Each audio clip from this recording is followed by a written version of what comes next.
Some people have something wise or insightful to say on almost every topic placed before them. My guest today is such a person. Alan Hunt is a best-selling author, internationally acclaimed speaker, husband, father, grandfather, and a man of resounding faith. Listen, reflect, enjoy, and share. Hi, I'm Matthew Kelly, and welcome to Profoundly Human. My guest today, Alan Hunt. Alan, welcome. Thank you, Matthew. Good to be here, man. Great to be with you. Big questions to start with. All right. Are you drinking coffee there? I am. And you're a big coffee drinker, a not so big coffee drinker. What does that look like? I don't handle caffeine that well. I'm pretty wired to begin with, so 1 cup of coffee a day is about it for me. Very, very good. What about favorites? Favorite food? Favorite food?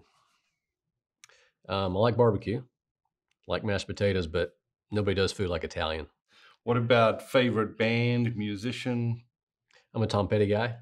Tom Petty guy. Petty. Favorite Tom Petty song?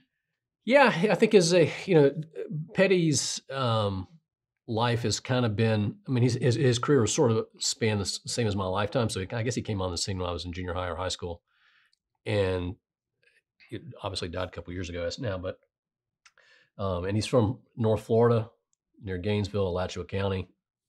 And so I don't know. I really, his stuff has spoken to me. If I had to pick, I'd go with his Southern Accents album, which is the least known, probably least popular one, compared to all the stuff that people typically know. But there's some really good stuff on there. But the song Southern Accents speaks to Anita and me very much. Brilliant lyricist. Yeah. Just fantastic lyrics.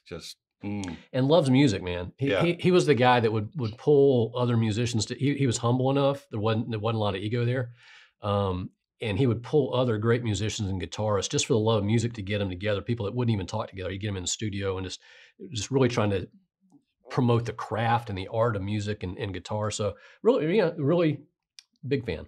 Yeah, Traveling Wilburys is a great story. He got Bob Dylan, Roy Orbison, George Harrison together, and there's some big personalities there, some big egos there, and some of them notorious for not being able to write with anybody. So to get them to do 2 albums and tour together at that stage of their life is fantastic. Well, you start with coffee. There's a great Petty coffee story. All right. After he died, about a year or two, somebody had done it was the guy who wrote the biography of Petty. And I can't remember his name. And he published the biography, and they came to him and said, as you reflect on Tom Petty's life and your work with him on this book, anything that stands out? And he goes, there was one story that didn't make it in the book. He said, Petty drank coffee all day. And he had some really bad lifestyle choices, so he probably needed the coffee to keep going.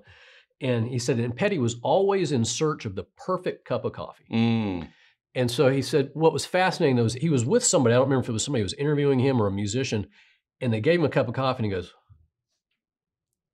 this is the best cup of coffee I've ever had. This is like the perfect cup of coffee. Of course he didn't, that weird voice is. And the guy says, do you know what it is, Tom? And he goes, no. He goes, it's Maxwell House. and Petty didn't believe him. Petty said, I got to go back and see how you made this. And he says, well, part of it is how we make it. So he goes into this guy's kitchen, and there's one of those Bun-O-Matics, that they have in like restaurants. It's almost like a commercial grade. Had a Bun-O-Matic in his kitchen. And the secret was each scoop of coffee was perfectly leveled off and made in this Bun-O-Matic. So Petty goes home and he buys all that stuff. And for the rest of his life, that's what he drank, Maxwell House. That is a great The perfect cup of coffee. That is a great story. I can't believe that Maxwell House hasn't done anything with that. I can't believe it didn't make the book. What about favorite movie? Close second would be Godfather. You and I share that one. But number one, Ferris Bueller's Day Off. Ferris Bueller's Day Off. It's just a classic. Bueller. What do you love about it? Do you know what when Ben Stein's calling roll? Yeah. In the classroom there. Do you remember the name that comes after that? No. Bueller. Fry. This is a great movie. I forgot the question. What's the question? Did you Fry? Did you skip school like that as a child? I had a good friend who did, and I always admired that because he could get away with it. I was the one that always got caught. So I think that's why I like Bueller was sort of my fantasy life. I wanted to be like that, but I was always getting caught. You know? Tell us about childhood. What was it like growing up? Where did you grow up? What are your significant memories of your childhood? Most of my childhood was spent in a little town in western North Carolina called Brevard. It's a town of about 7,000 folks now. It's right in the middle of Pisgah National Forest in the mountains. Beautiful place, waterfalls, kayaking, mountain climbing, all that kind of stuff. My folks worked at a little small Methodist college there that had about 500 students called Brevard College. And it was a really, really good place to grow up because it was safe. People knew each other. I would spend just practically the whole day either walking around town or riding my bike around town. Never felt unsafe. Good school system. I grew up on that college campus, so I got exposed to lots of cool stuff in the fine arts and the athletics program and things that lectures and things that there was a life that I had as a kid of a professor and the business manager that allowed me to just kind of get exposed to a lot of cool stuff. So it was a good childhood. Baseball was kind of at the center of it, you know, like your son Harry. I can identify with him. Loved baseball. Everything was about baseball for me. Everything. I learned to read by reading the box scores with my brother. Got up every morning. I was a big Dodger fan. 7:15 in the morning on WPNF. They would give the West Coast baseball scores because obviously the Dodgers were playing long after I was in bed. Played baseball as much as I could. Had a big baseball field in our backyard. Our neighbor was a retired plumber, and he got tired of having the foul balls come into his yard. So he came out one day and he brought these huge like telephone poles. And we go, "Mr. Osborne, what are you doing?" He goes, "Well, I'm building you a backstop." So he puts up 4 big telephone poles and gets chicken wire, has some other guys helping him. So we had this backstop in our backyard. It was almost like Fenway Park in our backyard. So wow. It was cool. It was cool. It was a good childhood. It really was. What position did you play? Shortstop. Yeah. And did you have a favorite Dodgers player? Yeah. This was the 70s. So that infield of Steve Garvey at first, Davey Lopes at second, Bill Russell at short, and Ron Say at third, the Penguin. Those 4 guys, that infield, those were my guys. Yeah. And what broke them up? Do you remember what broke them up? Yeah, I think it's been a while. I think it was when Steve Garvey, I think he got traded to the Padres. Okay. After a pretty long run. I think he was the first one. And then I think Ron Say's contract ran out and he signed with the Cubs. So they probably had at least a 6-year, maybe an 8, possibly even 10. I mean, Bill Russell and Davey Lopes at second and short were there for forever and a day. But those 4 guys, that was fun. Back when they were playing the Big Red Machine, you know, if Harry had been alive, he and I would have been at Loggerheads. At Loggerheads. Yeah. What was the feeling like when your favorite players got traded as a kid? Oh, that's tough stuff. Yeah, that's tough stuff. Yeah, that's tough stuff. You're not sure who to be more mad at. You're sad. You're devastated. But you're also mad. And is it the player's fault? Is it the general manager's fault? And it was like a divorce, you know? And they didn't consult you. Yeah, nobody asked my opinion. I just wanted to be able to speak into the process. Didn't seem like too much to ask. I was 8. Yeah. I had things to offer. I got a lot of that going on at that house at the moment. It's like every day I'm getting an update on the trades, you know, and I bet. What about who is the most interesting person you've ever met? This sounds packaged, but it's my wife, Anita. After we had been dating 6 or 12 months, I said to her, you know, you're the only person that I don't ever get tired of being around. And I think that's kind of when I knew I need to marry this lady. Because most people, you know, you spend some time with them and you're ready to move on. But with Anita, I just never got tired of being around her, and I still don't get tired of being around her. So part of that's being infinitely interesting, and just part of it's, you know, her great qualities. But I know that sounds cheesy, but it's my wife. So we can talk a little bit about that later, because you know, one of the things I've experienced with you as a friend, as a speaker, as an author, is that very often you will say something that does feel cliche or packaged or however you want to call that. Yeah. But when you start to unpack it, it is astoundingly unique and interesting. And I think as we just experienced, because I don't think most people, in considering who to spend their life with, consider what you have just considered, which is, do I get tired of being with this person? Because if you get tired of being with this person when you're dating this person, what is that going to look like? Lifetime's a long time. It's a long time. It's funny because I like change. I don't like routine. I like to do different stuff. And even in my life in ministry professionally, I've done different kinds of stuff. I like that. I couldn't do the same job for 40 years. And people always will ask Anita, doesn't that bother you that Alan's, he likes change and likes to explore new stuff and all that kind of stuff? She goes, no, because I learned early on, I'm the only person he never gets tired of. She took that as a sort of like, okay, this will be fine. Alan may do different kinds of stuff, but he's my guy and I'm his gal. Powerful. So she's a good one. What are you most excited about at this time in your life? Well, as you know, I mean, and you and I have talked about this in a number of settings, some publicly and some privately. I mean, this is kind of a new chapter for me. Going to be 59 here in a couple months. We got 7 grandkids, 6, 5, 4, 3, 2, 1, and 6 months old. Total chaos and bedlam. And it's a new season, a new chapter where my a lot of my adult life was focused around my job, my career, my ministry, my reputation, my achievement, my accomplishments, all that kind of stuff. And most of that stuff doesn't really make much difference to me anymore. And it's a new chapter. And I realized, hey, I've got a good 20, and if I get lucky, 30 more years with a different kind of perspective. And my grandkids now matter a lot more to me than most things.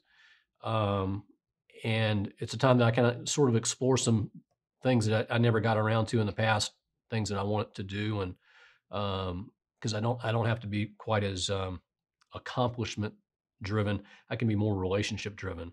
And in some ways that kind of makes me sad because as I look back, I realize I probably wasn't as relationship driven as I would have liked to have been over the last 58 years. But it's also a great opportunity for the next 20 or 30 years to be more relationship driven and enjoy people more than got to drive kind of thing. What are the grandchildren teaching you? How to drink a lot of coffee.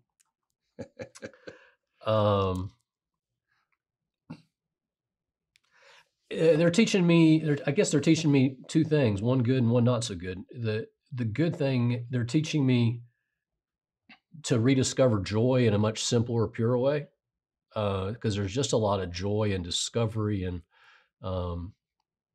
wonder. The pleasure of wonder as they discover things and I get to show them things. What they're teaching me in a bad way is this is a tough culture. This is a tough culture to grow up in. And so we're obviously we're still early. The oldest one is 6. Be going in, be going into first grade next year.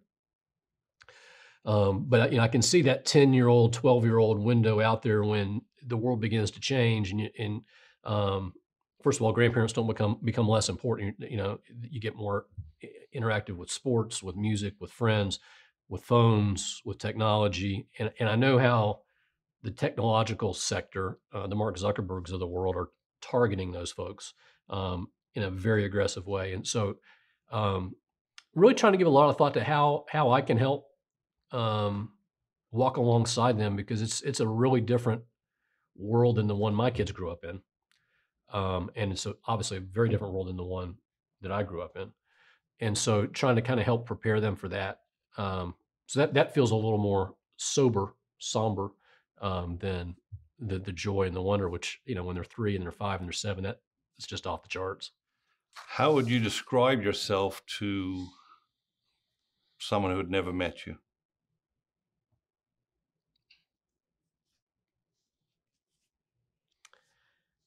That's a really hard question.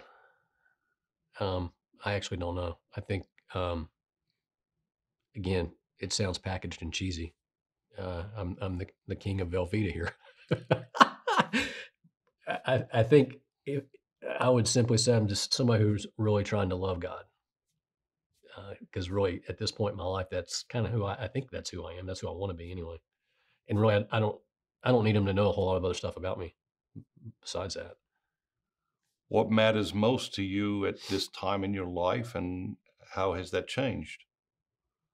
Well, I mean, I think it goes to the two previous questions. What matters most to me is, as somebody who's really trying to love God,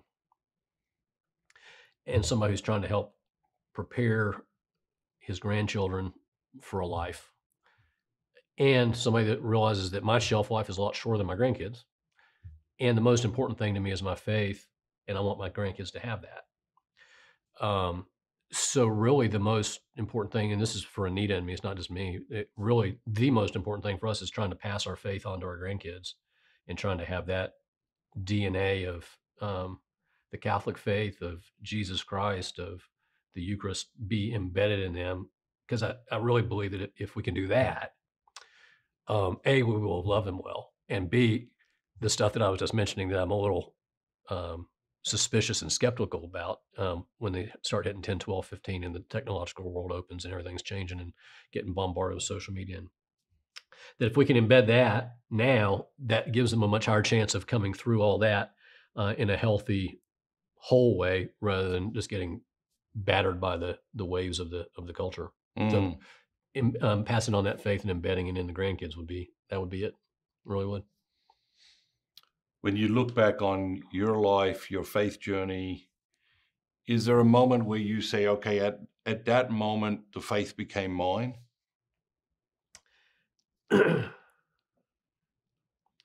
Well, I guess I'm Catholic.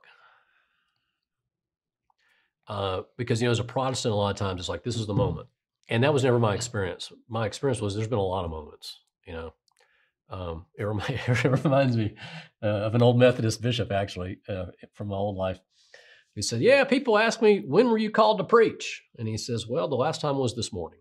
And in some ways, to me, that's sort of this, it's this ongoing journey. And so, I mean, the first moment was probably my confirmation. We had confirmation in the Methodist Church. And so I remember when I was being confirmed at First Methodist Church in Brevard, North Carolina. Dr. Tuttle was our pastor, marvelous guy. And Dr. Tuttle, the week before confirmation, he met with us. I don't remember how many of us there were, maybe 20 of us, I guess. And I think we were sixth graders, if my memory's right. And he said, now, next week's the week, and I want, this is kind of a big moment for you, and I want you to kind of be sure that you're doing this and not just your parents doing it. This is you. And so I went home to my dad, because I knew better than to ask my mom this question. So I asked my dad, I said, Dad, Dr. Tuttle says I need to kind of take this seriously. Why do you believe? Why are you a Christian? And Dad said, Dad had grown up in a Methodist parsonage. His father had been a Methodist preacher, and his grandfather had been a Methodist preacher. And so I assumed it was going to be something related to that. And he goes, for me, it was, I started thinking about, after Jesus died, those 12 guys, those 12 apostles gave up everything. And they scattered. They didn't just all stick together. They scattered across the earth, and none of them ever recanted. And they all told the same story. And it was so powerful that it had changed their lives, and they gave up everything to go do it in many situations in which either they were going to be persecuted or executed. He said, so that told me clearly something happened.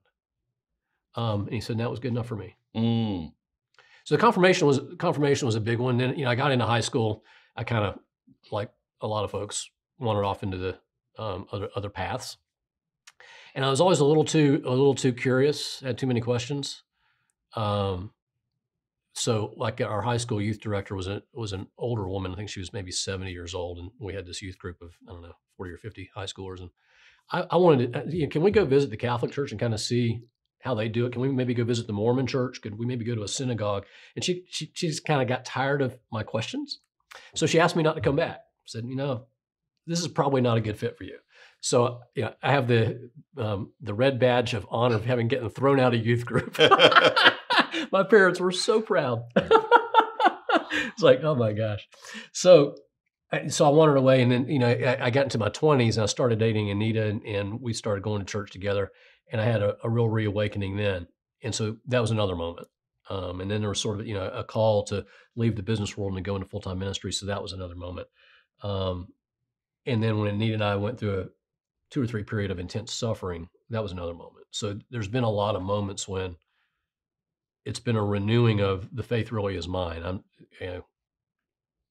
It's not somebody else's that I'm trying to appropriate or do to please. This is my faith, and this is why I believe in who I am. Mm. That's a long answer. Sorry about that. Don't be. How does God amaze you today? Again, I'm Catholic. I chose Catholic, and one of the reasons I chose Catholic was the Sacred Heart of Jesus. From Saint Gertrude the Great to Saint Margaret Mary to the Gospel of Luke chapter 15 and the prodigal son and the lost sheep and the lost coin. The overwhelming love of God and how little I think we're able to comprehend that. Mm. Every once in a while, maybe you have one of those moments where you at least begin to go, but that to me is what's amazing, is that at the center of the universe, and actually what holds everything of all creation together, is that divine love. If God withdraws that, it's not that the universe blows up and the universe just disappears. It just, because it's the love that's kind of holding it all together. And yet that same love is applied exponentially and overwhelmingly to you and to me as people made in his image. That to me is what amazes me. I don't know if that makes sense, but Yeah, very much so. That's where I'm at. You talk about like that love being withdrawn. And for some reason, what flashed into my mind is I think so many people experience that with their parents, of that love being withdrawn. And it can shatter their lives. How do you see the parentlessness that our society is experiencing, particularly the fatherlessness, in relation to people's inability to ponder the love of God or experience the love of God or be exposed to the love of God? Whew, that's a good one, man. Yeah, the decline of the American father is probably the great tragedy of the 20th and 21st centuries. And I mean, the statistics as well or better than I do. I mean, that when you go to the prison, the greatest predictor is an absent father. And when you grow up in a chaotic, I mean, I love single moms and the heroic work that they do, but kids need a dad and a mom. One person is just not able to do both of those.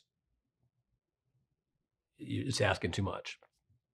No human being can be both. I mean, if the mom tends to maybe nurture and keep in the nest more than the dad, I mean, again, that's a generalization, but the dad tends to kind of push out and get the kids to try to spread their wings and become. So there's a healthy tension there between nurture and adventure and that kind of thing.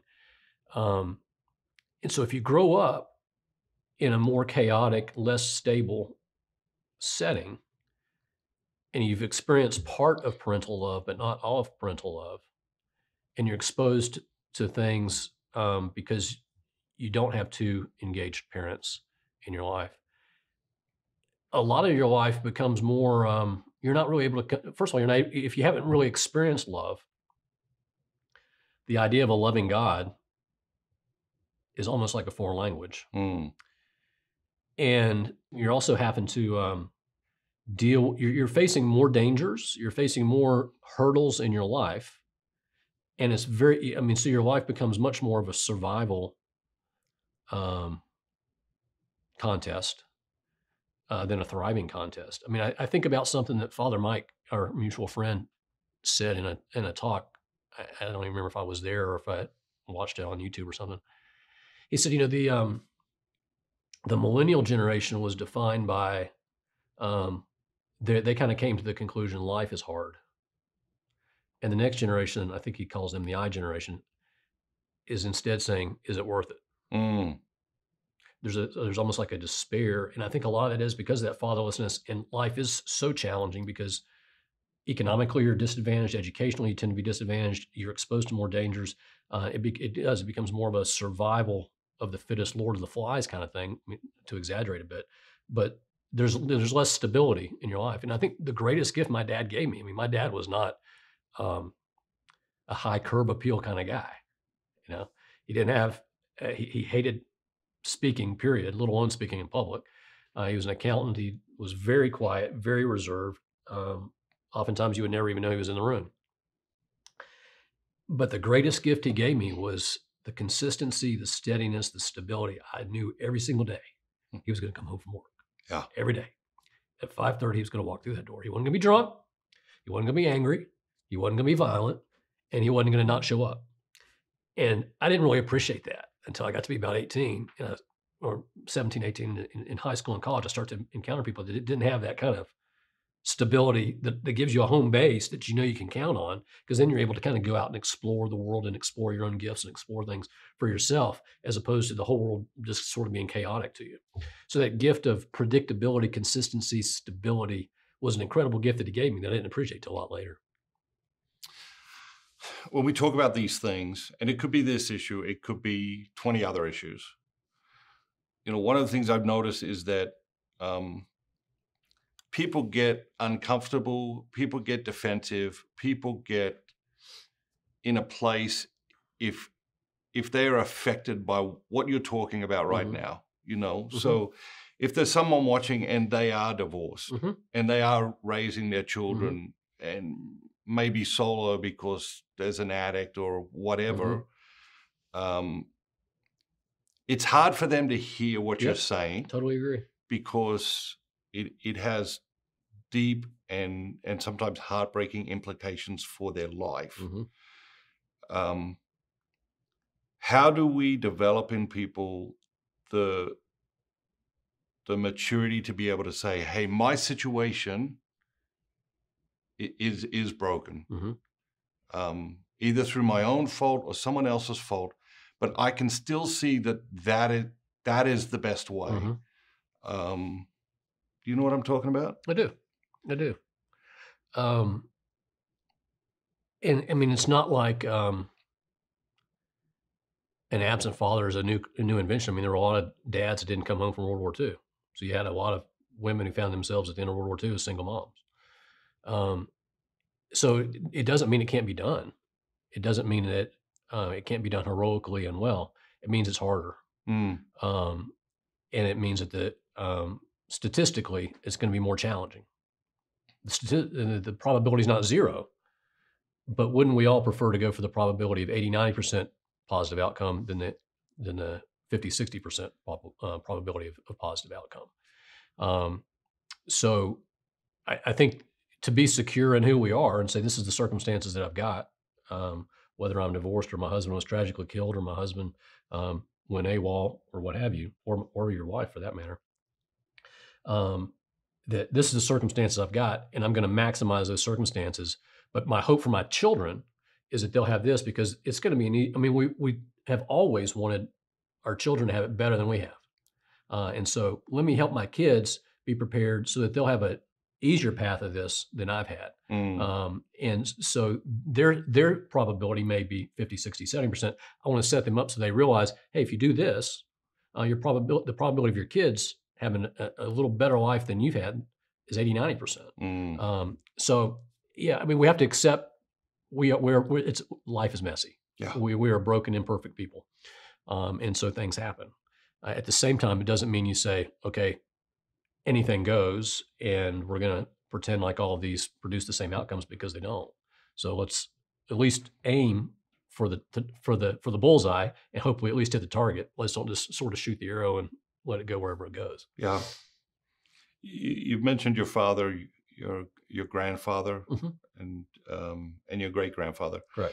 Your family has a heritage of ministry. Walk us through your family history a little bit from that point of view. Obviously, I grew up very Methodist. My grandfather was a Methodist pastor in Mississippi, and he had two sons, my dad and my uncle. I come from a very small family, and My uncle went into the Methodist ministry as well. And so I just read an interesting book that a friend gave me. I think it came out 3 or 4 years ago. It's called Born of Conviction. Mm.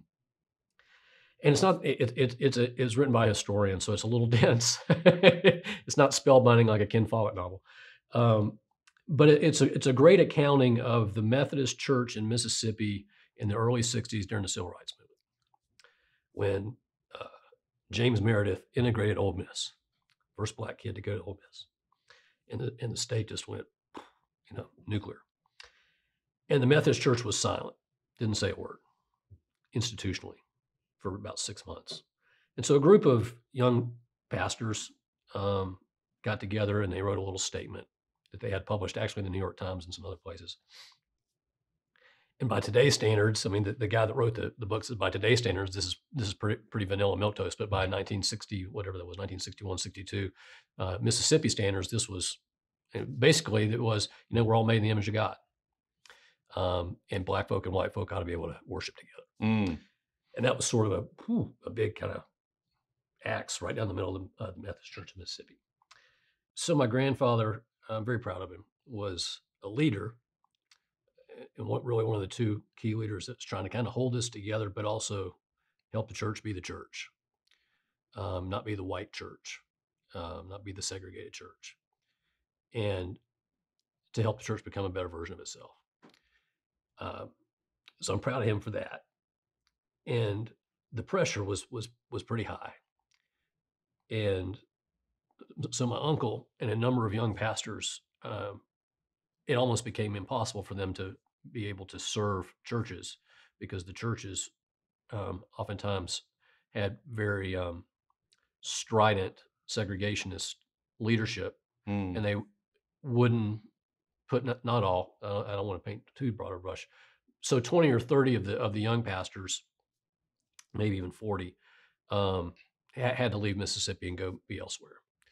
And so my uncle, who I'm also very proud of, moved to southern Indiana and was a Methodist pastor in Indiana for 40 years.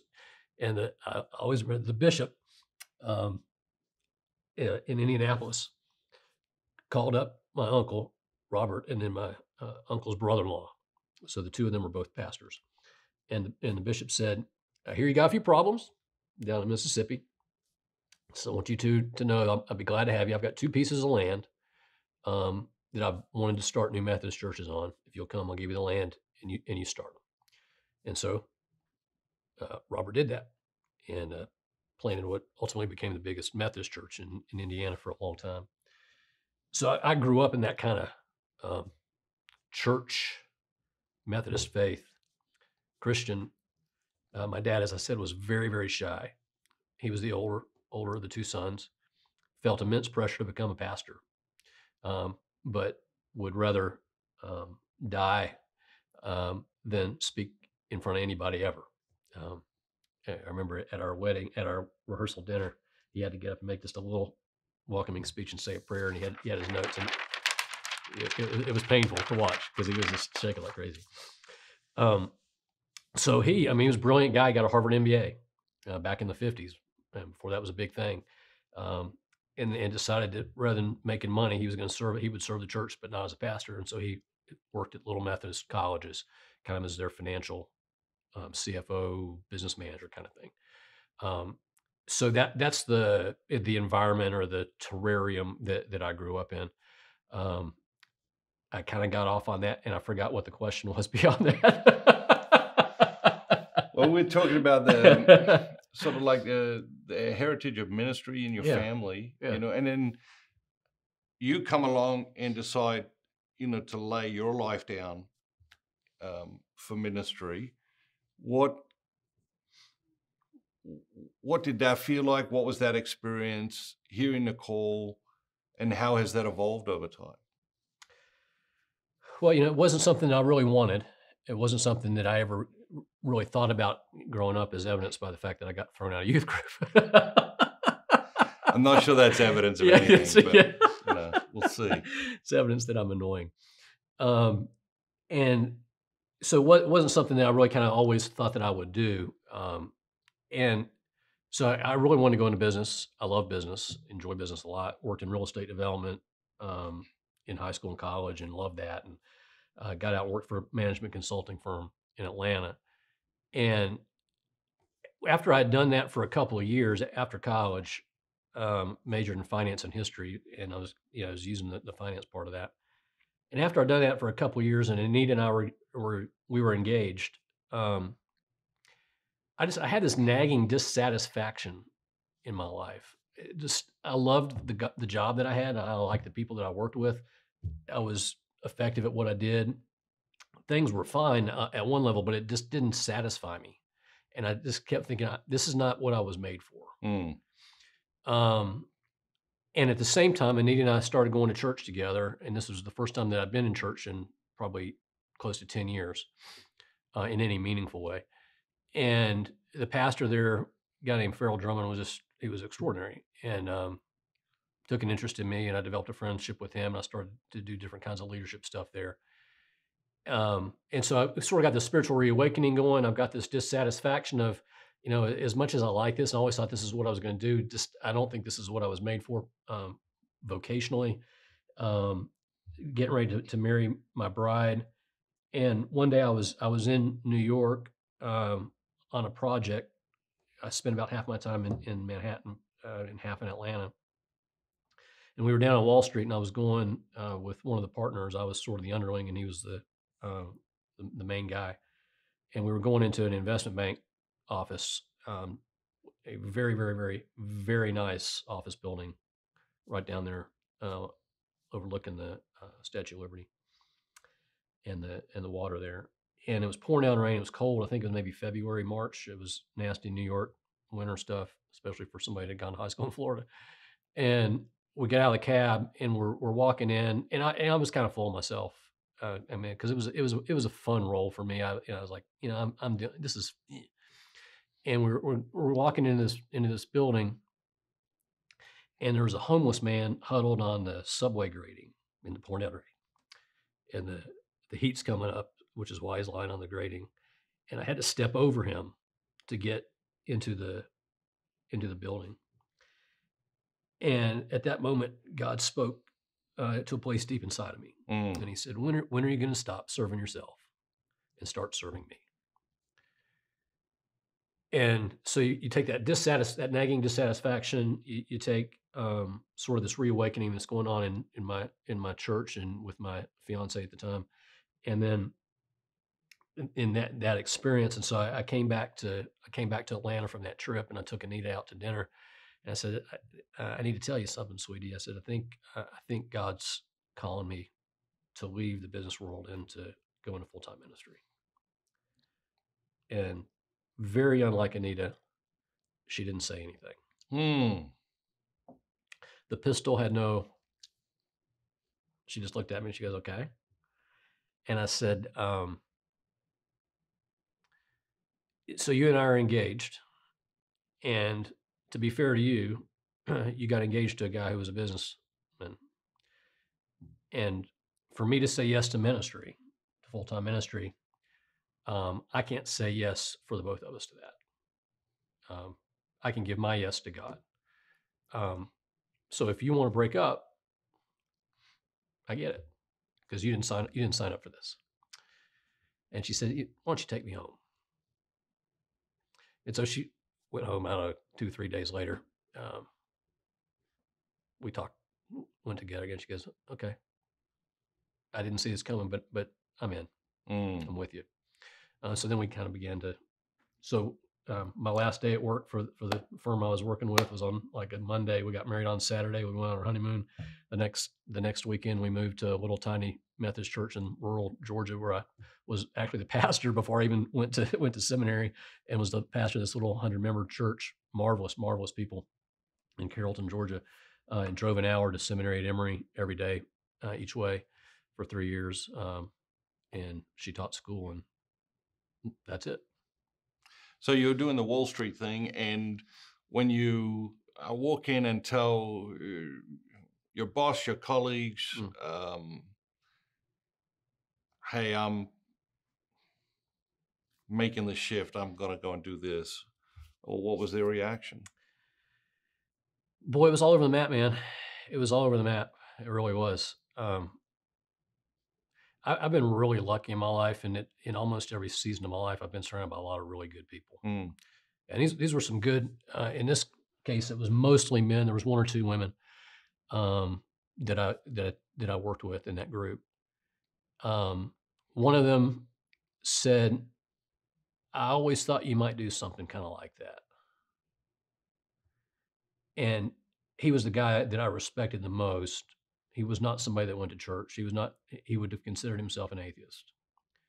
So much so that even 20, 25 years later, as he was getting ready to die, out of the blue, I hadn't talked to him in 10 years. He calls me up and he says, "Alan, I don't get it."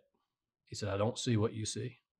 I don't understand that at all." He said, "I have studied this since the last time you and I were together. I've read everything. I just don't see it." Mm.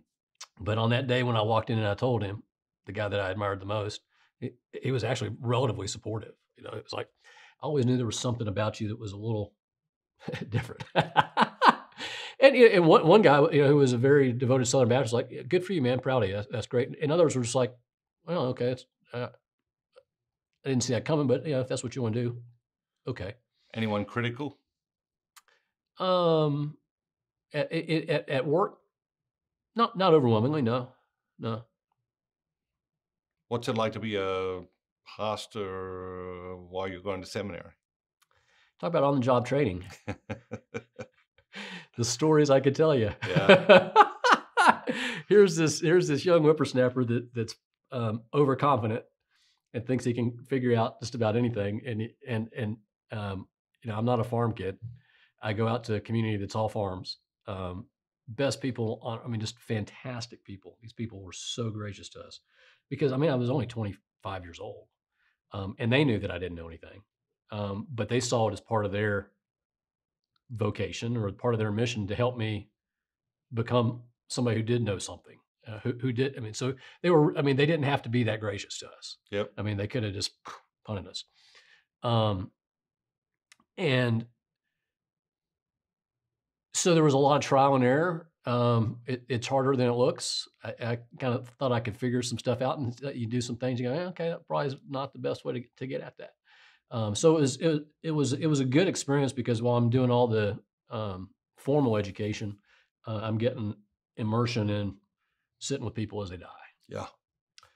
Being with them when there's a great tragedy, when one of their kids is killed in a car wreck, of sitting with people just out on their porch and visiting and listening to their life stories. People who had very different life experiences than I did. Being with folks who had been widowed for 20 years and getting married again. Those, I got the real stuff of ministry, the real stuff of life. It was a tremendous gift. Doing it over again, I wouldn't change that at all. I think I would have really struggled if I'd only been in the educational part and not been in that immersion kind of thing. Mm. And it was good because I had to preach 3 times a week. I had to, here I'm in school driving 61 miles each way to seminary, and I had to have a sermon on Sunday morning at 11. I had to have a different sermon on Sunday night for Sunday night service at 6 o'clock, and then I had to lead a Bible study on Wednesday night. So 3 different preps every week, and that discipline, that gets you up the learning curve in a hurry. No question. What did you love about being a pastor, not just in that initial experience, but throughout your life? Well, one of them is probably 2 things. One of them is what I just touched on, is that there is nothing else quite like that, of the access that you are granted and permitted into people's lives at some of the most human moments. Great joy. Mm. We've been waiting for a child for 14 years. We're giving birth. Great pain. Mm. My wife just got diagnosed. And it's such a sacred privilege to be with people in those moments. And unless you're a pastor, and I'm counting priests obviously as pastors, it's a different kind of access that the pastor is given. Had Alan Hunt been a layperson in that congregation, I still could have been physically present and emotionally present, but it's not the same. Yeah. So that is such a sacred privilege. And then the other is, there's nothing really quite like leading a group of people, a congregation. Um, and I had a congregation of hundreds, and I had a congregation of thousands. But it's still the same, no matter the size. There's nothing like trying to lead them to really become the best version of the congregation, not just individually, but to lead them to do great things, to be able to respond to a tragedy in your city, the church, to rally them and to mobilize them, to really serve some people who are struggling, and to mobilize them and to get a very eclectic group of people, and to be able to try to inspire and organize and mobilize them so that they feel what it's like to really be the body of Christ yoked together, and the union of being common in mission. I mean, leading that is, I mean, it's just an incredibly sacred privilege. I mean, there's nothing else like those two things. You don't get in any other role ever. So those are the two things I enjoy the most. Ministry comes at a cost, Sure. not only to you, but the people around you. Sure. What price has ministry exacted, and how has that affected you and those close to you? Well, there's never been anybody in the history of my family that was bald before me. So evidently that was the impact. That's the price. God said, you get to do these things, but it's going to cost you your hair. That's such a hard question to answer, because it does come with a cost. And it's very hard to describe. Anita and I talk about this occasionally, because obviously she gets it, because she's been on the journey with me. We're not 50-50 partners, we're 100-100 partners. I mean, she's been an integral part of all of it. And she probably understands, no, she doesn't probably, she does understand ministry better and churches better than I do. I mean, so we both understand the cost, and it's hard to describe. Obviously there's the personal cost of when you're given that kind of access to people. You also get them at some of their worst moments. Yeah. And a lot of times they take it out on you because you're there, and also because as the pastor, you're seen as somebody that kind of has to take it. And so you take a lot of verbal abuse, and there are things that people will say to a pastor that they would never say to anybody else, because they think they can get away with it. So there's that. And you have to sort of adapt and go, okay, I understand it's not about me. This is about the office, the role, the position. My uncle, who was the pastor in Indiana for so long, he said he retired, I guess, in the early mid-90s, right as I was kind of getting started. And he said, man, I am so glad that I retired before email. He said, because I sit here and look at some of the emails that you share with me. He said, it's astonishing what people will say to their pastor. Woo. So that's one, and you kind of, you get used to that, I guess. I think the harder part for me was what I alluded to a little while ago about, it's one thing for me to give my yes to God, say, yeah, I'm gonna give up everything and go do this. And it's another thing for Anita to do that as my wife and my partner. But I don't think I ever anticipated it had, by doing that, my kids are also going to pay the cost. Yeah. And they didn't ask for that. Yeah. They didn't get the opportunity to say yes. They just showed up. And so the life of being in a fishbowl, of having everything scrutinized, of having everything evaluated, the countless decisions that you have to make as a pastor. Okay, my daughter's giving her piano recital, and the key leader in our church is getting ready to die, and his wife has just called and asked me if I could get there as quickly as possible. What are you going to do? And the fact that you have to make those decisions all the time. It's not like it's a one-time kind of moment. And those where you're trying to balance, I owe something to my wife and my kids. I owe something to, and so you're always sort of divided. And so there's a cost to that. You're on vacation. You're finally away. You got 2 Sundays off a year as the Methodist pastor. You're finally away, and one of your staff members has an extreme sexual misconduct, and there's a massive rift in the congregation. Your family's finally away, and you got to go back. And so there's always that tension between your family and the church. And so there's a cost to that. There's a cost to that. But to come to the realization that my kids didn't ask for it, and to help them understand why their mother and father were doing what they were doing, but also to give them enough space to be able to at least navigate. They didn't get a choice, but they can navigate how they were going to do that, and they could respond in different ways when we come home and say, I know a bunch of kids at school were having a party, but why didn't you go? Well, I didn't get invited. Well, why didn't you get invited? Well, I'm the pastor's kid, and so kind of going through that kind of stuff and giving them room to do it on their own and not trying to kind of solve it all, but giving them that freedom in that. So yeah, I don't even know how you get at the cost, but that's sort of the point, isn't it? I mean, isn't that kind of what Jesus says? Take up your cross, deny yourself, and follow every day and follow me. So we all, I mean, not to sound trite, but we all are called anyway to follow him, and following him in all of our lives, no matter who you are, has some cost. But there is a unique cost of being in full-time ministry. Yeah, no question. Was it worth it? Oh yeah, wouldn't have changed a thing. Wouldn't have changed a thing. It was. I mean, it's deeply satisfying. I mean, I still feel the same way about what we do. To be able to give your life over to this, the satisfaction and the I don't know what the word is, but just that deep sense of satisfaction of I'm doing something meaningful with my life, and I think that was why I was struggling in my old role, because as much as I liked my role in business, I knew that wasn't that I was made for this, and as long as I was doing this, I wasn't going to be satisfied. I had to do this because this is what I was made for. Everybody's not made for this. I get that. Some people are made for that, and that's their role in God's economy and God's kingdom. It's cool. Just I wasn't, and so I don't think I ever would have been satisfied had I not done it. And I've been really blessed, man, to be able to be a pastor for 20 years, to be able to do talk radio and engage with all kinds of strange people across the culture in a secular setting, and to try to sort of be a voice of faith and voice of hope and love in that, and then to partner with you and trying to do what we're doing. I mean, I've just been incredibly fortunate. You're a biblical scholar. I've known a lot of them.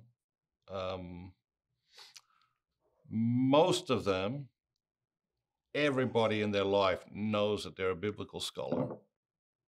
You're not that way. Most people, even those maybe familiar with your work or who work with you, don't know that. What was that journey like? The scholarship of the Bible, and why are you so humble about it? Is that a serious question? It's a serious question. What was the journey like? What do you mean, the study, the preparation? Yeah, I mean the study, the experience, Okay, no, I get going it. deep into the Bible. I talked about when we were talking about what was it like to be the pastor of this congregation while I was in seminary. When I really had no idea what I was doing, and I realized how little I knew about Scripture. That was one of the things that became very clear to me. And a funny story was, I was in a small group of other guys doing the same thing, and we had to do. I was reading a passage from the Gospel of Mark, and I said, "Yeah, the Pharisees and the Sadducees, da da da da," and they went, "Alan, that's the Sadducees." I went, oh, okay. So I thought it was Italian, Sadducees. So I read it, and I didn't know a lot, but the church that had sponsored me, on the committee in that church was an Old Testament professor at the seminary. And he said, "I'll sign off on us endorsing you if you'll make me one promise." I said, "Okay, what is it?" He said, you promise that you will take New Testament Greek, because it wasn't required. You'll take New Testament Greek and Old Testament Hebrew. I said, "Sure, I'll do that. I like languages, sure, I'll do it." So first semester I go and I take Greek, 8, 10 people in there. The entering class is 100, 150 people, 8 or 10 of us took Greek. And I cannot describe for you when, after you start to be able to read it just a little bit, and they start you with some stuff after the basics of what a word looks like and that kind of stuff. Start you with some stuff out of the Gospel of John or out of 1 John, 2 John, 3 John, because that's the easiest Greek to read in the Bible. So they start with the easy stuff. God is love, that kind of thing. And all of a sudden, I mean, it really was like an entire new world had opened up to me.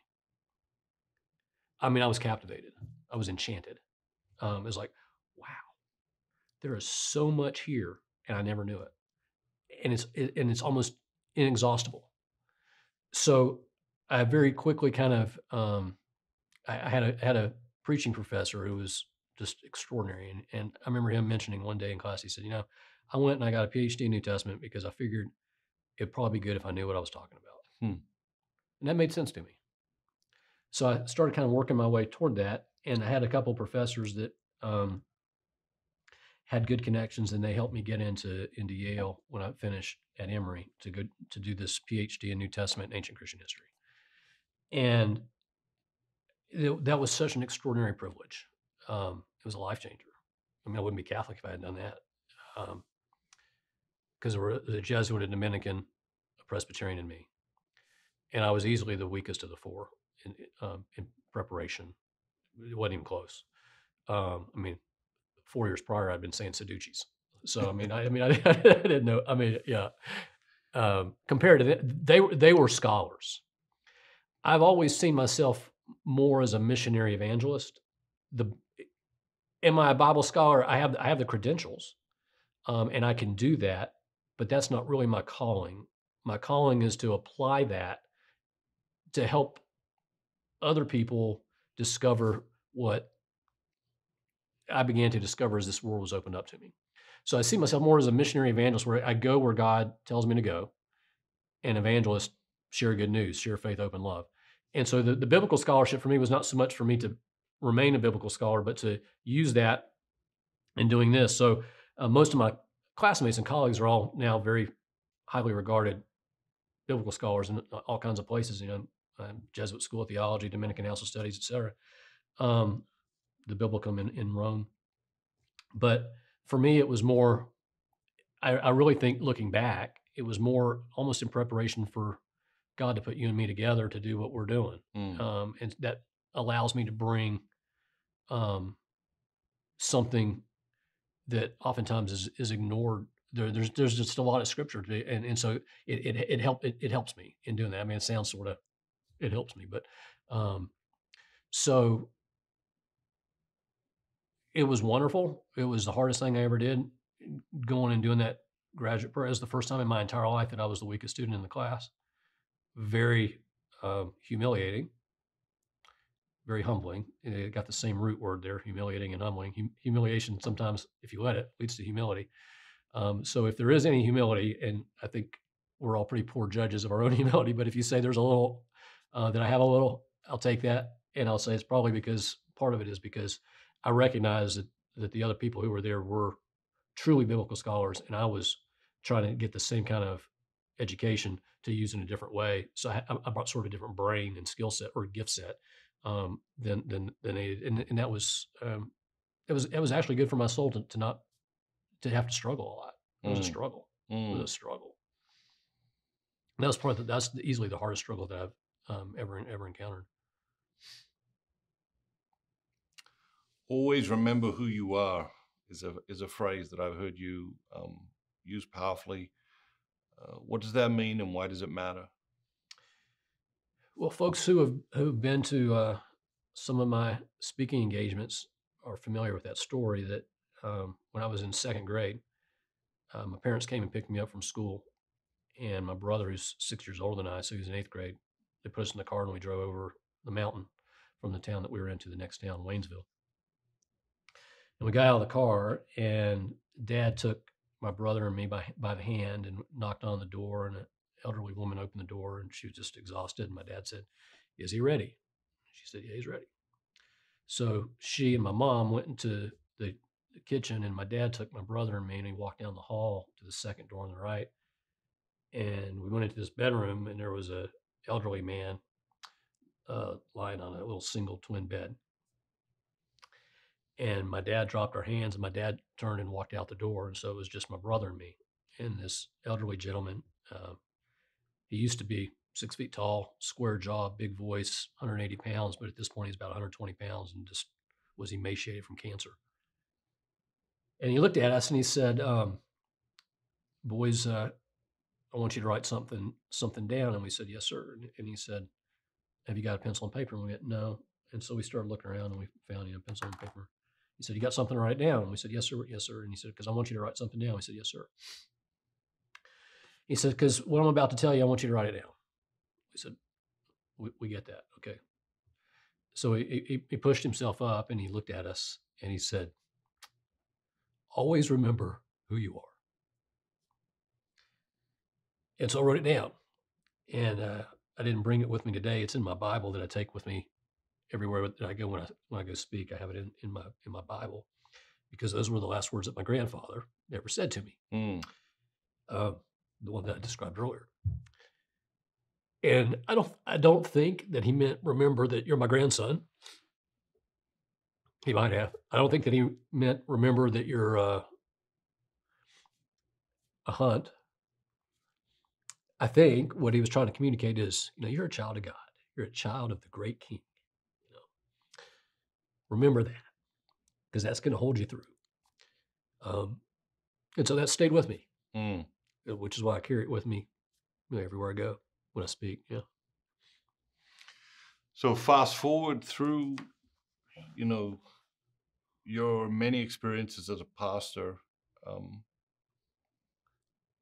at the height of what many people would consider your success as a pastor, leading an enormous community. You have another call. What was that like, and how did that unfold? That's a long story, so we won't do that one today. But it really began at that time in Yale with those 3 classmates the same year, and the Dominican, who's now the Vicar General in the Archdiocese of Hartford, who's still outside of my wife, my closest friend. And I got exposed to Catholicism through that friendship. It wasn't like we were debating who was right. We were really deep friends. And that began to kind of open up Catholicism to me in a way that I hadn't. And through him, Father Steve, one of the things I did when I went back to Georgia to pastor after I finished the degree was I would go to Conyers every month to the Monastery of the Holy Spirit, the Trappist that sprung off of Gethsemane where Merton was. About 50 guys there. I would go there every month for a day of just retreat. And the abbot of the community, I'm a Methodist pastor at this point, the abbot of the community, Bernard Johnson, would give me spiritual direction. And it's not really dawning on me. I'm finding these rich treasures, this rich spirituality in Catholicism. And over time, it really began to, from the get-go, when Anita and I said yes together to full-time ministry, I've always wanted to give as much of myself to Jesus as I could and receive as much of him as I could. I wanted everything that he had to give me. And so over time, as I'm sort of in Catholicism, different kinds of ways, and I'm discovering saints, all kinds of cool saints, St. Ephrem the Syrian, and St. Margaret Mary. And I'm using those folks to inform and shape my preaching. I'm getting spiritual direction at this Trappist monastery. I really, really, really wanted everything he could give me. And he begins to say, I'd like to give you my body and my blood. I'd like to give you myself. And so I'd go to Mass, and obviously I wouldn't receive communion. And it wasn't just a spiritual yearning. It eventually became a physical craving for the Eucharist. And it kind of did 2 things. One is it caused me to feel like I had an integrity problem because I had come to believe,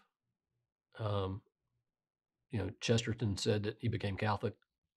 When anybody asked him why, he'd say there's a million reasons why I became Catholic, and it all boils down to because it's true. And I began to realize I did believe that was true, and I did believe in the full, true presence of Jesus in the Eucharist. And I had an integrity problem leading this congregation and doing something different. And I also had the issue of I really did. I had to try to honor who I wanted to be, of somebody who was giving himself completely over to God, not saying, okay, I think I've given you enough. I'm good. And so it really was that call to the Eucharist at the end of the day, um, where I had to say, okay, God, I believe you're calling me to this.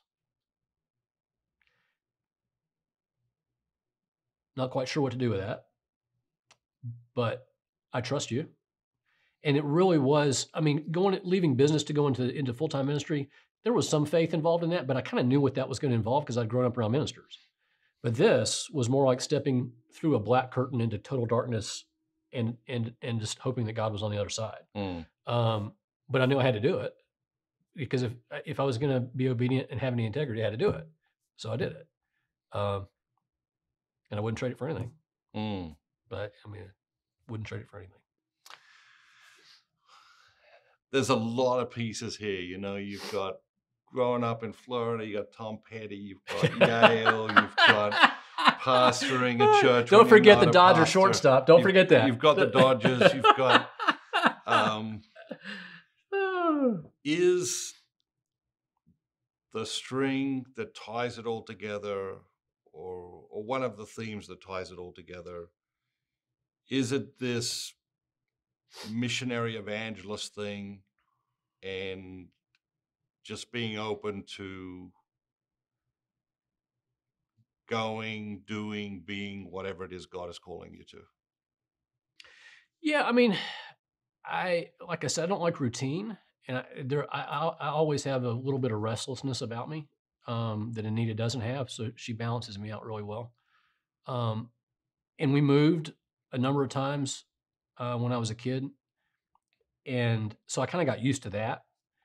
And so the openness to doing what God wants me to do and going where God wants me to be is sort of that's actually been fairly easy for me. That's kind of been the easier part because it kind of fits, it fits me better. And he's given me the opportunity to do some really, really extraordinary kinds of stuff. Yeah, I don't know. I guess I hadn't thought about that before, but that's really kind of been at least since I was 20 something, it's been sort of the connecting thread. I know a lot of folks don't get it because it has probably been a little unconventional compared to regular folks, I guess. But it really has been if I'm going to say yes and I'm going to leave something that I like, I really believe there's something at stake here. I believe heaven and hell are real. I believe there's something really at stake here. I don't want to be half-hearted about it. If I'm going to go, I'm going all in. Otherwise, I'm not going because this is what I was prepared for, this business life and that kind of stuff. So it really hasn't been that hard. You know, some folks would say it was crazy. Some folks would say it was courageous. I don't know. Who cares? I mean, I've just tried to kind of do what I feel like God wants me to do. The harder part hadn't been me. The harder part's trying to explain that to my wife and kids and my mom. You know, looking back, it looks like that God has used the restlessness and probably even given you the restlessness to help navigate I totally the path. agree. Yeah. Was there a time where you felt the restlessness needed to be fixed? Yeah.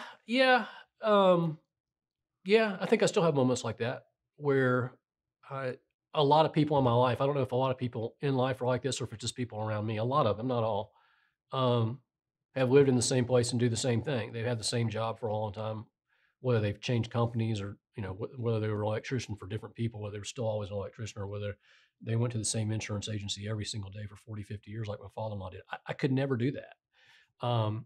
And that's not good or bad. It's just, that's who God made me to be. But sometimes when you're surrounded by folks, you go, am I missing something here? You know, am I missing something? But I think I'm okay with it. We live in a culture obsessed with, you know, wants. This is what I want, you know. Nowhere in our conversation have I heard you say, I wanted to. where does what Alan wants and what Alan needs fit into all of this? I don't really have an answer for that one either. I think 20 years ago, 30 years ago, I probably had a lot more pride and ambition. And I mean, I don't want to make it sound like, oh, I'm just sort of this perfectly obedient servant of God, because I mean, we all have different motives for what we do and why we do it, and it's not always one motive. And I mean, I think I was very driven. I think where I am now is the church needs our help. It doesn't really matter what I want. It's what does God want and what does the church need? It's not, well, here's what I have to offer the church, so I'm going to offer to the church. I mean, that's nice, but right now the church needs help. You know, we've had all the scandal stuff. We've lost. I mean, statistically, it says we've lost 90% of our kids. You know, Southern Baptists lose about 50% of their kids. Mainline Protestants, Methodists, Presbyterians, Lutherans, and then also Catholics lose about 90% of our kids. So we've lost a generation, maybe two, maybe three. We come through COVID where a healthy parish has 80% of its attendance from pre-COVID. Some of the other parishes have 50% of their, so we've lost another. So the church needs help, and it's really, it's not about me at this point. I mean, it doesn't matter what I'm good at or what I want or what I think I need. I'm not sure that anybody ever really is good at trying to say, here's what I need. Well, maybe it is, maybe it's just what you want, but it really, it's about God. It's not about me, and it's not about now, as Rick Warren would say. It's not about me, it's not about now. It's all about God, and it's all about eternity. And so the church needs our help. And I want to do what the church needs, not what I feel like I want to do for the church. Not that I'm necessarily always a good discerner of that, but trying to do what the church needs and having it be about that as opposed to about Alan. I have a friend who came to hear you speak a few years back and had a chance to talk to you for a few minutes. I was asking you about something and was looking for your insight, maybe your advice on something. And your response to him was love your spouse really well. And at the moment, he felt like he had asked you about something over here, and you had talked to him about something over here. And he told me it was like 18 months later that the two connected very, very powerfully for him. What do you mean when you say love your spouse really well, and what does that look like? Picking who you marry is they're the two most important decisions every single person has to make. Is, am I going to say yes to God? Am I going to say yes to Jesus Christ and his church in my life?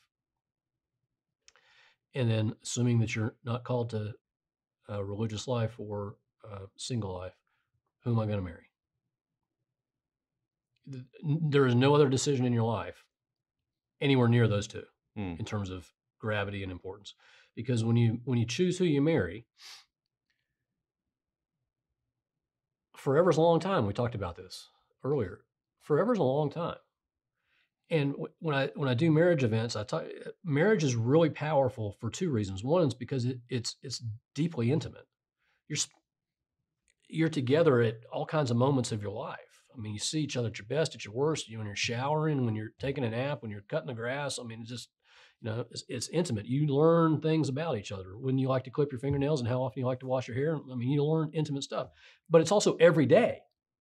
I mean, I had an intimate relationship with my mom and my dad, but it wasn't every day. Marriage is every day, every single day for the rest of your life. That's the most important human relationship you're going to have. And this is the one person that you have committed to love, and they've committed to love you. All other relationships have some negotiation about them, but once you make that decision on the marriage, and so if this is the most important relationship, and this is the person that's going to be alongside you, invest in that.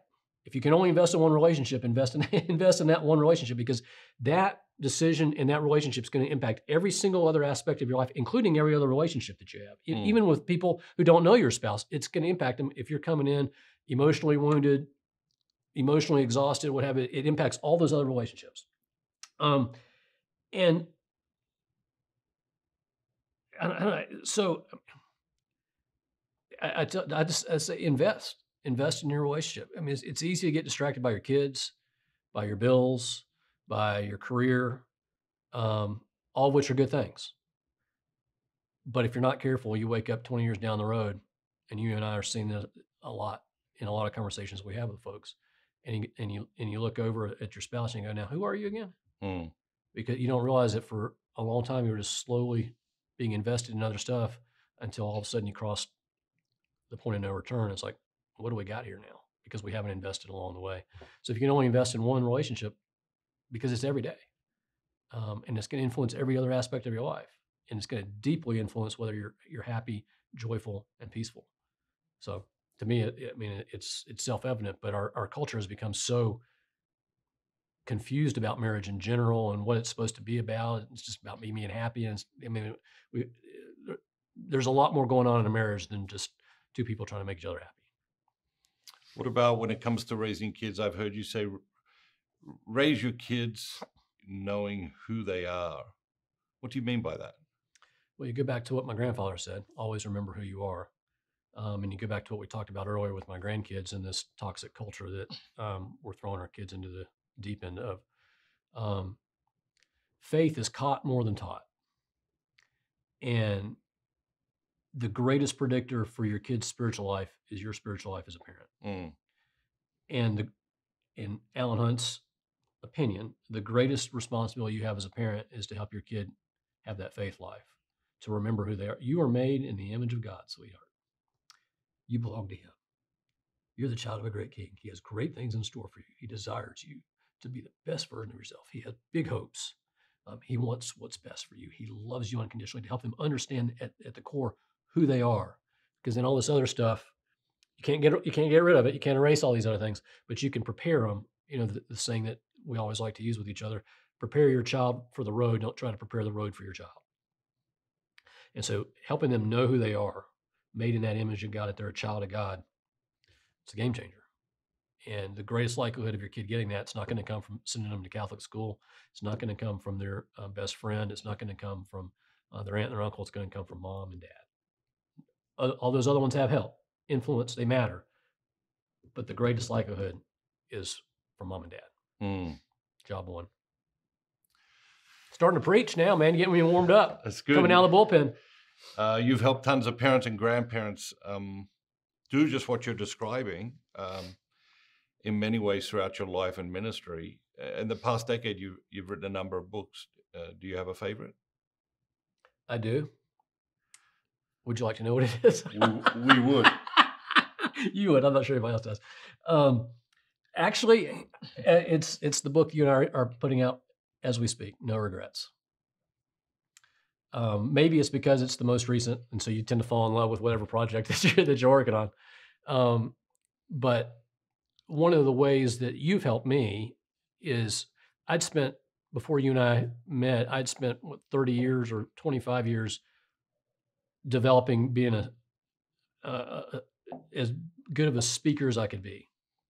But I'd never developed anything on writing. And it's been a journey for me. Writing is hard. It's really hard. And speaking and writing maybe your first cousins. They're definitely not siblings. They might even be second cousins. They're sort of related, but not as close as you think. Yeah. And so writing has been, it's been a lot of hard work for me. And so No Regrets has been enormously rewarding to me, partly because you and I collaborated on it, and partly because I've been working hard at becoming a better writer. And I feel like in this one, I can see I have become better than I was. I'm still not great, but I'm better than I was, and I'm seeing progress. And that's deeply satisfying. And also I tend to work better in collaboration than I do in isolation. And so you've drawn out some stuff in that's made me a better writer and made it a better book. So I'm really proud of it.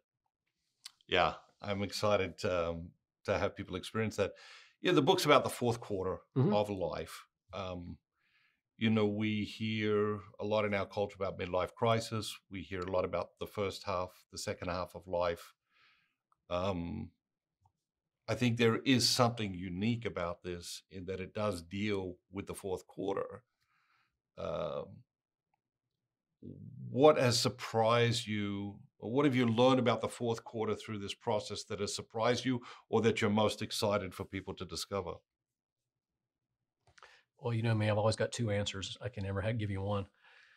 Um, the first one is how much denial we Americans live in. Um, we think of life as first half, second half.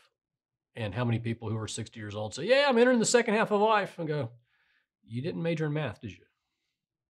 Might want to go back and look at that. Because the average American, I mean, I looked at the other day, average American lives to be about 80, 78, 81, something like that. So when you're 60, you're three-fourths of the way there. And people go, "Well, yeah, I'm not really counting my childhood." Well, those first 20 years, first of all, you lived them. You were here, right? You present. And second of all, those were really important because they shaped everything else, So each quarter has its own season. Yeah. And the fourth quarter, to me, that the exciting thing. I mean, first of all, again, how few people actually really think about it, and secondly, to me, the fun thing has been, as you asked me earlier, what am I most excited about? It's a new season of life, and rather than to be dreaded, it's to be embraced and go. Is it going to be different than other seasons? Yeah, I can't run as fast. Don't have my hair anymore. I've donated several body parts to science through surgery and stuff. Okay, I get it. But there's things that I can only figure out when I'm in my 60s and my 70s and my 80s that I never would have been able to figure out when I was 20, 30, 40, or 50. And so looking forward to discovering those. And also, hopefully, my relationship with God is in a different place than it was when I was 50, 40, 30, or 20. And so looking forward to what God wants to do in my life for the next 20 years. Um, so trying to figure out how to maximize that and make it meaningful, to me it's a wonderful thing. And our culture is really not particularly keen on aging, dying, elderly. We're all about youth and the Pepsi generation, being young, and 60 is the new 20, and that's how our culture is. But as Christians, we know different. It's like we know life has a termination date. This life does. And so it only makes sense that God has a purpose for this. And it's probably going to involve some suffering, but as I've learned earlier in life, the suffering actually made me better. Wouldn't sign up for it again, but when it comes, I don't fear it. I know that God's going to be with me. And so looking forward to how this season is going to be different from first, second, and third quarters. Your book, Life's Greatest Lesson, Mm-hmm. has impacted so many people. Who is the person that should read that book? I think the easy answer is, well, no, it's not the easy answer. I'll change my answer. I think the answer is the dissatisfied person. So I think it could be any age, and I think it could be any economic level. But I think because the core point of the book is, if you actually want a transformation in your life, you want to become a different person. You want to have a different disposition on life. If you actually really want transformation in your life, become generous. Give it away. It's countercultural. It's almost counterintuitive, but it's thoroughly gospel. Jesus said, if you want more of your life, give it away. And so I think if you're dissatisfied, that this is the book, because it helps you. I've been in full-time ministry now for a long time. There are a lot of things you can do to experience spiritual transformation. There's a lot. But the most potent is learning to become generous. People usually say, well, I'm going to do this for a while, and then as I grow in my spiritual maturity, as I grow in my faith, hopefully God will make me more generous. It actually doesn't work that way. It's almost the exact opposite. Become generous, and the switch flips, because all of a sudden you trust God and realize it all belongs to Him, and your life's going away.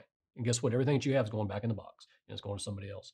And so when you learn, all of a sudden your whole spiritual life upside down.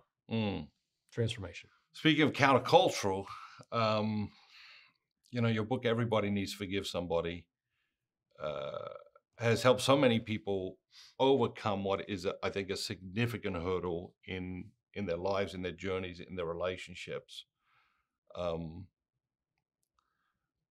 what are your thoughts around forgiveness in our culture, and why is that so difficult for people, and why does that matter so much?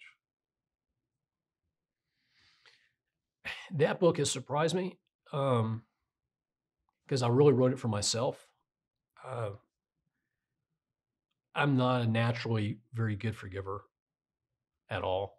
That has been a journey for me. My wife is really, really good at it. I have a daughter who's like an Olympic gold medalist Hmm. forgiver. Um, and she just kind of came in the box that way, which is really kind of fascinating. I was like, where did you come from and why do you have that? A lot of folks in my family are grudge holders, um, long memories. Um, and I uh, embodied that for a long time. Really like to keep score, and I realized eventually it was killing me. It's like this is just a lot of negativity to be carrying, brother. It's a lot. It's a lot of work to carry all that stuff. And so I wrote the book for myself because I was just trying to inspire me with true stories of forgiveness. And what surprised me is how many people have sought me out, and I realized what a deep, deep, deep spiritual need. So many people are carrying so many hurts and wounds that only forgiveness can cure. I underestimated how many other people were carrying that. Now, because the book was written, 10 years ago? Now, as we've gone through the last decade, and our culture's become increasingly merciless, unforgiving, and all about perfectionism, cancellation, and self righteousness, I just can't stop Instagramming and Facebooking enough about what a great person I am, kind of culture.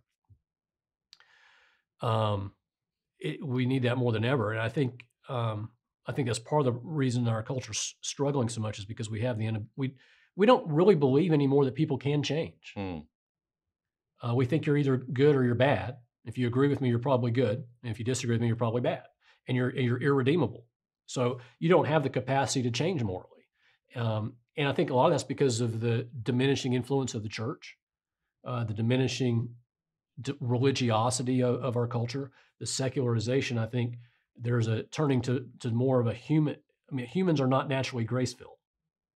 Grace comes from God. Grace is infused in us and given to us. And when you remove grace, it's tough to have any relationship, let alone a marriage, but even a work relationship or a friendship or a neighbor relationship. If there's no grace, it's going to struggle.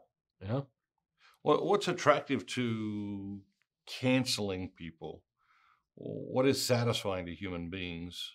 Oh, I think we all have some natural tendency to um, be right, um, get our way, and think that we're better than other people. I mean, I think that C.S. Lewis said pride is the supreme anti-God state of mind, Mm. and I think pride is sort of the original sin. I want to be God, and original sin. If original sin's wanting to be like God, I mean, cancellation is being like God. I'm eliminating you. You're on the wrong side. You're evil. Banishing you from the garden. See you. There's no Jesus. There's no crucifixion. There's no Good Friday. There's no Easter. It's just banishment. Um, and and I think it's magnified or fertilized by social media where it's so easy to do it. I don't even have to care about these people that I'm canceling. It's not like I'm canceling my neighbor. I'm canceling just a bunch of people out there who are in this fictitious cyber world. And it feels good because it just makes me feel so righteous. Mm. You know? It's a You- lazy man's path to righteousness. mm. You're a lover of stories. You know that your books are filled with stories. When you speak, you use stories powerfully. Your Bible studies now on YouTube, you're using stories powerfully.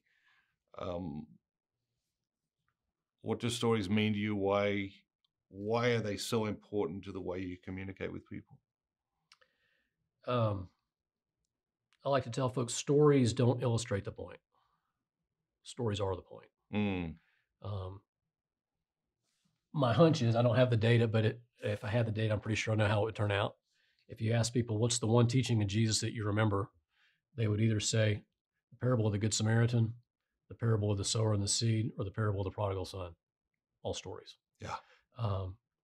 Stories are memorable. Second of all, they're real. Third of all, you can engage at them in multiple levels. I mean, a 5 or a 10-year-old can engage with the parable of the prodigal son, and an 85-year-old can engage with it. It's not complex. You engage at your own level. Second of all, you remember it, and the power of memory to go back and revisit that story. First of all, after you hear it, you go back and you chew on it over the next week or 3. But then also, I love, my favorite thing in life is when somebody comes to me who heard me speak 20 years ago, and they say, "You remember that story?" And I go, "I don't, but I'm so glad you do." Because it stays with you, and you can go back to it, and you can revisit and engage it at a different level, and it's shaping you more than you're shaping it. So, I mean, I think there's a reason why Jesus used stories most of the time. So that they've been powerful in my life. I mean, the things that have been most transformational for me have been stories. Yeah. You wrote a book, 21 Undeniable Secrets of Marriage. It's helped marriages. It has saved marriages. It has transformed marriages. It has prepared couples to be married. Do you have a favorite of the 21 secrets? Well, I mean, the favorites my grandmother sang. I remember my grandmother telling me very distinctly, "Alan, don't marry somebody you can live with. Marry somebody you can't live without." There's just a lot of truth in that one statement. The other, I guess, is because I always have 2 answers, which is why this interview will be 6 hours. Is the secret of the little things, that research from John and Julie Gottman, the Jewish academic researching couple in Washington State, who's probably emerged over the last 30, 40 years as the premier researchers on marriage. The idea that in a healthy marriage, there's 5 positive interactions for every 1 negative interaction. So for every roll of the eye, for every turning of a cold shoulder, for every not giving undivided attention, every one of those, there's got to be 5 undivided attention, smiles, thank yous, winks, touches, and that when that ratio gets out of whack, you're in the danger zone. And so I think we think of marriage as these big grand gestures. I got this big ring, we went on this big vacation, we had this big honeymoon, we got this big house, da da da da da. It's not the big things. I mean, the research proves that it's the little interactions, day to day. Again, it's every day, because it is so intimate. It's the little things, treating each other in a positive, kind way. That's going to lead to. That's the greatest preventer of divorce. Is the little things, and anybody can do that.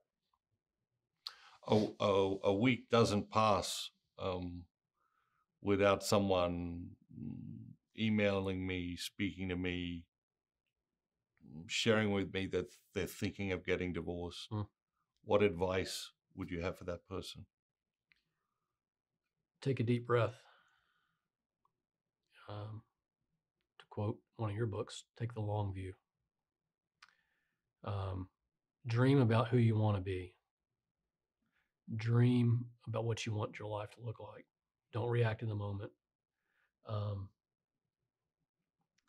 Because the fact of the matter is, the grass is probably not greener on the other side of this marriage.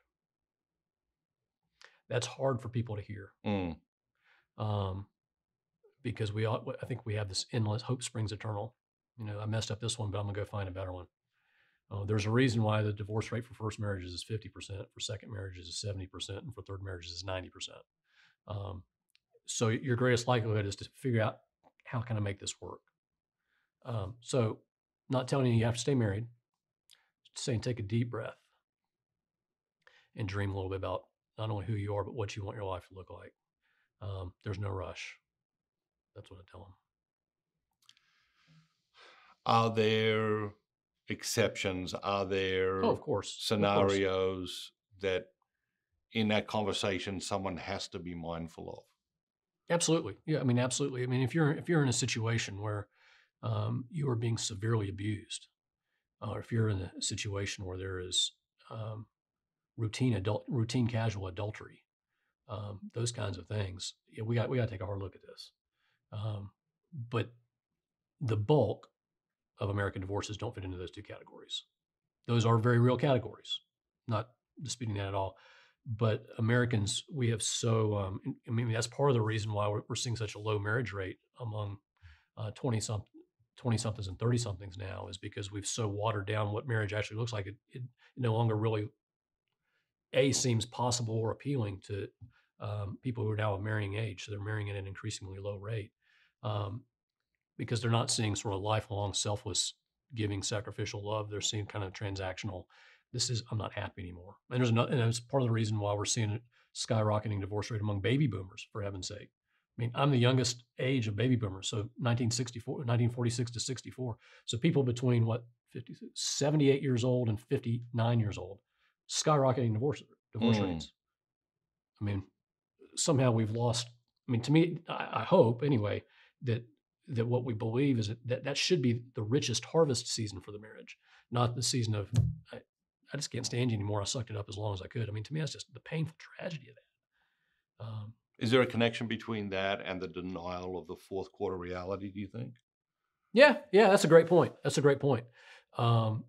I mean, if you think about baby boomers as being like particularly not my age, but the older baby boomers as the kids of the '60s and the sexual revolution and free love and all that kind of stuff. I think there's a romanticism of I want to go back to my youth. I want to recapture the pizzazz and the sizzle that I had when I was 15, 20, 25.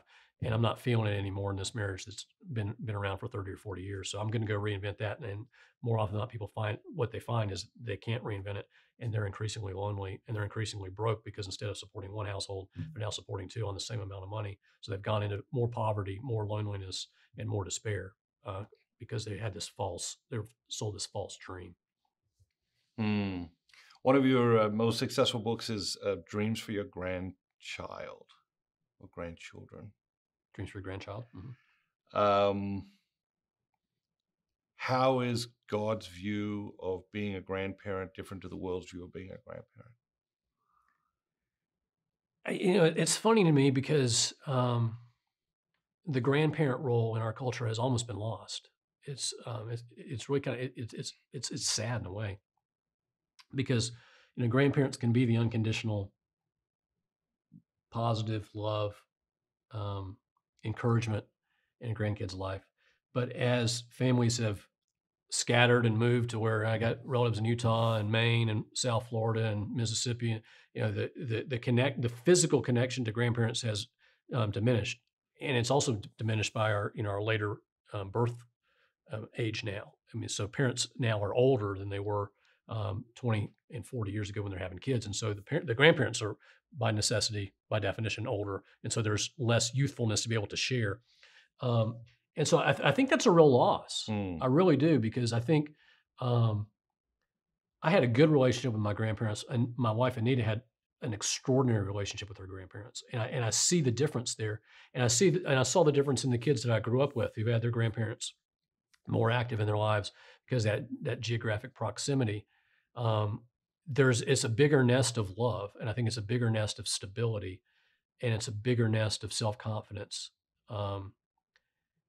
And to go to the research for part of the book, I mean, as we talked about earlier, the number one predictor of your kid's spiritual life as an adult is the parent's spiritual life now. The number two predictor is the grandparent's spiritual life. So if faith is caught more than taught, they're most likely to catch the faith from their parents. The second most likely is to catch it from their grandparents. So grandparents have that spiritual role in addition to that simple love, nurture, encouragement role. And I think for multiple reasons of modern life, it's been diminished substantially in a lot of families. If you could experience one moment in Jesus's life, if you could be physically present for one moment in Jesus's life, which would you choose and why? Transfiguration. It's the ultimate mountaintop experience, man. You're still here, but you get a quick little window into eternity in heaven. Powerful. What would you do? What would you pick? It's a fascinating question because I ask it to to almost all of my guests, and I'm always surprised at the answer. When I first come up with the question, I had some concern that I would hear the same thing Yeah. over and over And they're all again. different, huh? And I'm not sure we've heard. What are 2 or 3 of the other answers? So we've heard the crucifixion. Oh, wow. I couldn't do that one. We've heard the Last Supper. It's interesting. You say I couldn't do that. I Yeah. think the assumption that you could do that is an interesting assumption. Yeah. I think sometimes people don't think that through. One fascinating one I heard was to be there in the temple Huh. with Jesus as a child. Interesting. And having a sense of, okay, what was the situation? What did he know? What was he sharing? How was he sharing it? And how aware was he of who he was and the role that, he was about to play in the history of humanity? So I think that I would choose just walking down the road with him and the disciples. I think I would choose a moment that does not appear in the Gospels. I have 7 brothers, so 8 boys growing up. That just the experience of that was rich and just so powerful in so many ways. And one of the things that was very much at the core of that was humor. And so I find it impossible to believe that Jesus did not have just an astounding sense of humor, and that the humor of these guys walking down these dusty roads, it must have been just spectacular. That's great. So I think I would pick a day on the road with the guys. Yeah. That's awesome. You like to listen and observe anyway. And so just kind of being there and listening and observing all that, I can see that. Yeah. I want that mountaintop experience, man. Yeah, me too. Yeah. I like that one too. You can have 2. Thank you. Yeah, you're welcome. I appreciate that. If someone came to you and said, listen, Alan, I want to grow in my interior life. I want to get closer to God. How would you encourage them to get started on that path? I'd go with one of the things that you say in, I think it's in I Heard God Laugh, and you may say it and dig the well before you get thirsty in both places. Just show up. That the commitment to a daily routine of prayer will change your life. And it's not always going to be wonderful. It's not always going to be abundant. Just keep showing up. I think we overcomplicate this. We're all looking for the home run when we should just be looking to get on base. Yeah. And just keep showing up. You're working on, we're finishing the book, No Regrets. Yep. And sort of the 4th quarter workbook that will go with that to help people navigate that. You look back on your life, do you have regrets? I actually don't. And it's not because I've made a lot of great decisions. It's because it's interesting because Anita and I talk about this a lot. And just like we talk about the fact that I never get tired of her, she always says to me, one of the things I love most about you is that you're not a regret kind of person. I don't look back and go, God, I wish I'd have dated that girl, or I wish I'd have taken that job, or I wish I'd have gone to that school, or I just never found that to be a healthy, fruitful way to, I look back, I've made a lot of bad decisions in my life. How long have we got? But I look back at those and go, okay, what do I need to learn? And how can they help me do better next time? And how can they help me become a better version of myself? So I'm really not a regret person. I'm really not. Part of that is, we live in a culture that wants to pick and choose. And that, I think that affects the way we look at ourselves. Do you think that people forget that, okay, if you take that thing out of your life, you would not be the person you are today. Right. You would not have the insight you have today. And do you feel that the book, No Regrets, is going to help people who feel like they do have regrets reconcile in a new way with that idea? I think that's a really good insight. I think we do live in sort of this imaginary perfectionist world that if I could just go back and change this one thing, everything would be different. Um, and I suspect you're the same way. I can think about lots of different things that I would say, gosh, that was painful or that was a bad decision. But when I think about 2 or 3 steps later, things that came out of them, I go, oh, okay. Even though that probably wasn't the smartest thing to do at the time, here's how God used that. I mean, just thinking about uh, going to college. I didn't get to go to college where I wanted to go to college. My dad made me go to this place because it was free. He said, I got you a free scholarship. You're going there. And, I could regret that, but that's the reason I met Anita. Yeah. I don't go there. If I go where I wanted to go, so I don't regret it. I mean, good for my dad for Yes. telling me to shut up, go where I'm telling you to go. So the book, that was actually where the question was. I think it'll help. The book's a fable. Yes. And the workbook's designed to help people take some of the teaching and ideas that are embedded in the fable and begin to apply them into their own lives. And so my deep hope, actually, that is one of my deepest hopes for this whole project that you and I've done with No Regrets in the workbook, is that people who are still saddled with regrets, saddled with wounds, can come to a resolution of that and to see that God doesn't desire for them to live in that. Particularly for their fourth quarter, is finish well. Don't finish resentful. Don't finish bitter. Don't finish begrudgingly. Finish well. And we show in both the fable and in the workbook, I think we show different ways to do that. The main character goes through some of that as she kind of evaluates some things in her life. And then some of the exercises in the workbook, I think, are just incredibly helpful in that. So that is one of my deepest hopes there for people. Yeah. Because, in our culture, we don't place a lot of value on finishing well. No, we The do idea not. of dying well. You never talk about that, but there's a real beauty to that. There's a real dignity to that. There's a real art to it. So that's my hope. It's interesting because we talked about baseball earlier, and we're talking about my boys, and they love baseball so much at the moment, and they're talking about, well, we should do this next year, and we should do that next year, and a lot of families have an opening day tradition. Yeah. And the last few weeks I've been talking to the kids and saying, why don't we have a closing day tradition? Huh. Why don't we have a tradition in our family that we'll go to the last baseball game for the Reds every year?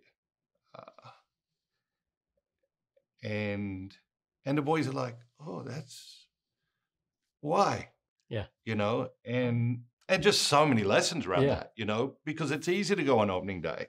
The possibilities are infinite. Yeah. And it's hard to go on closing day, especially if your team 43 games out of first place. Yep. Amen. Yeah.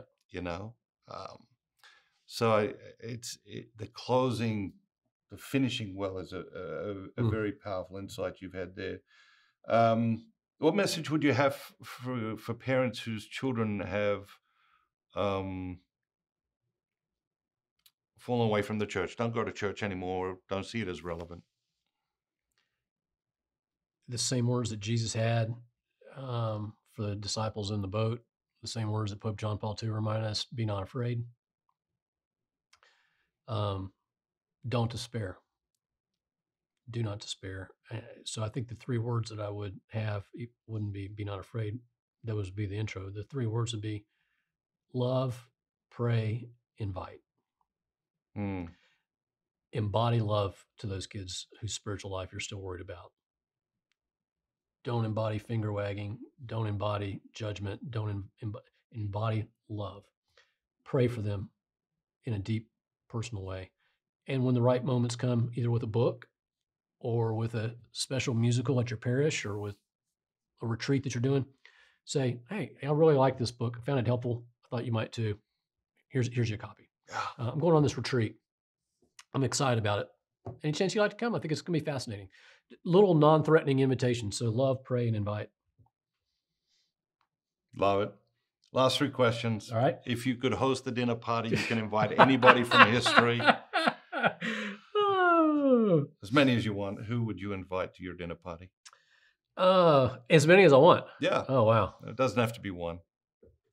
I mean, obviously there's a lot of saints. Yep. I mean, St. Anthony of the Desert, St. Teresa of Avila, St. Margaret Mary, the Apostle Paul.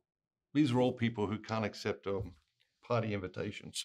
Yeah, well, but I get to dine with them every time I go to Mass, my friend. Amen. You know, not kidding. Who I would invite, as I've thought about that, is Jackie and Rachel Robinson. Mm. I know that sounds in this day and age, it sounds like a trendy answer, but it's not. I've always been fascinated by Jackie Robinson, and I've also been fascinated by their marriage, how she was a full engaged partner in that journey. And a lot of people will disagree, and they have the right to be wrong. But I think Jackie Robinson was the most influential American in the 20th century. Mm. Just like when you're trying to break up a huge chunk of ice, it takes a lot of blows, but there's one blow that you finally hit and a bunch of other fissures happen, and then the rest of it breaks up more easily. That was Jackie Robinson at the right time in the right place. And not in the political sphere, not in the government sphere, but in the baseball sphere. So you could kind of sneak in the back door of people's pastime and help them to rethink and re-envision stuff. And I've always been fascinated by him. And I think he died, I think, in 1970. So he's been gone 50 plus years. And Rachel, his wife's still alive. Mm. Beautiful woman, 100 years old, I think. I think she turned 100 this year. And just the intelligence, the courage, the dignity of her and of their marriage and how they did that together. It'd be a fun dinner just for Anita and me to have dinner with Jackie and Rachel. Amazing. What's your favorite possession? You know it's just a thing, but it just gives you great joy. Well, as you know, I'm not a stuff guy, not big on my stuff.